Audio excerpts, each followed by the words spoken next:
चुनरी चढ़ाई बहो ए भाई धूमधाम से करब पूजाई हो मैया जी के चुनरी चढ़ाई बहो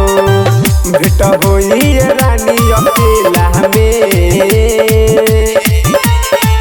सखिया के संग ही में ले सुना जानू हाली ए रानी सहतमी के राते फेनहार के मेला ए रानी सहतमी के राते पहताही के मेला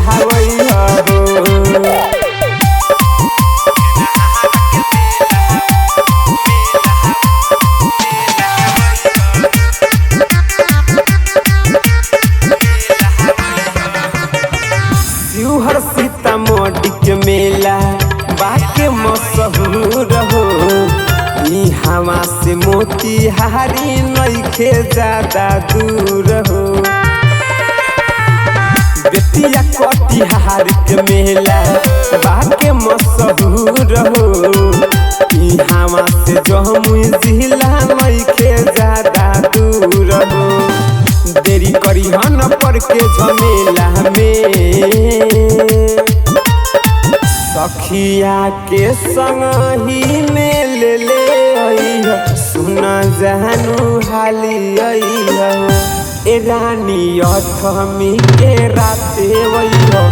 चकिया के मेला ए रानी नवमी के राते परसौनी के मेला